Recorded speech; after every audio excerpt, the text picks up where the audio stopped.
Hoy vamos a hablar sobre selección natural.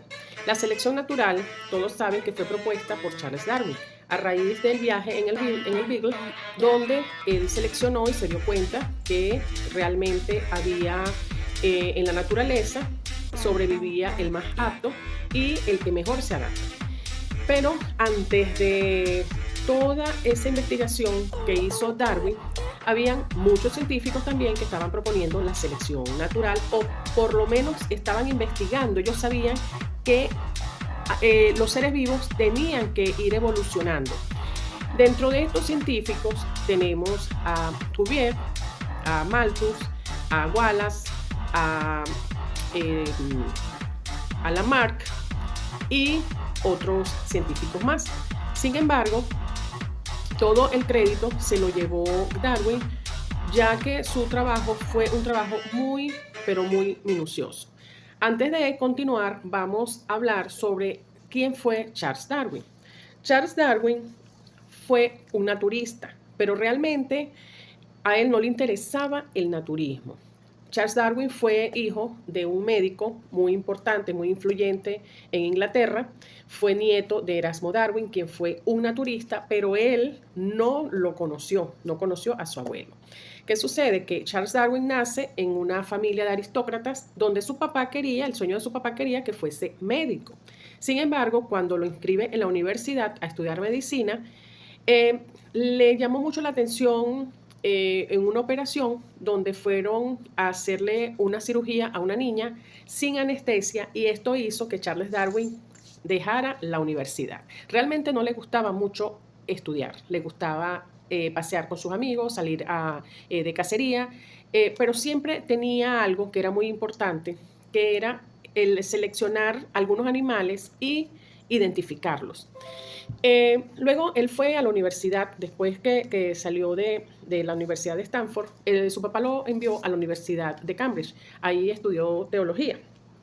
Y en esa universidad él tuvo mucho contacto con profesores, también aristócratas, donde se dieron cuenta del interés que tenía Darwin hacia la naturaleza. Allí fue que uno de sus profesores, el botánico John Henslow, fue el que lo contactó para el viaje en el Beagle en 1831, contando con apenas 21 años. Allí Darwin se fue. Su papá no quería que viajara debido a las condiciones del barco, pero allí fue cuando él se interesó realmente en lo que era el naturismo. Ahí comenzó a seleccionar piedras, especies de cualquier tipo de animales y iba identificando cada una de esas partes de estos animales. Estas muestras las iba mandando para Inglaterra y allá sus mismos profesores ayudaban y los mismos naturistas estaban muy interesados en todo lo que mandaba Darwin. Sin embargo, fue en las Islas Galápagos y fue donde descubrió realmente unas características importantísimas en estas islas, como fueron las tortugas gigantes y los pinzones.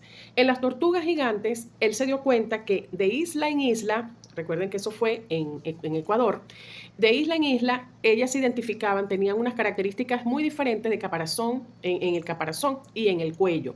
Igualmente que con los pinzones. En los pinzones fueron 13 especies de pinzones donde también se dio cuenta que los picos de los pinzones eran diferentes entre islas en los Galápagos.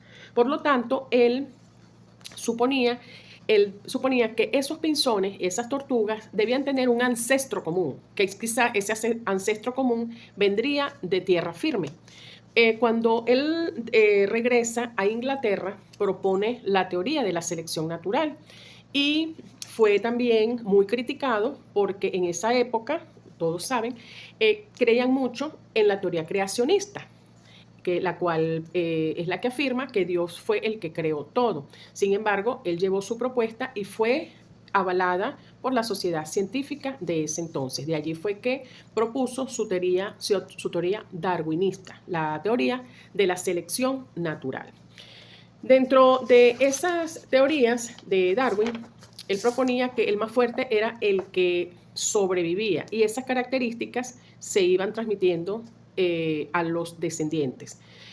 Cabe destacar que Wallace también estaba proponiendo eso, sin embargo Wallace trabajó solamente en un sitio muy pequeño, en cambio Darwin traía muestras de diferentes partes del mundo, sobre todo de Sudamérica.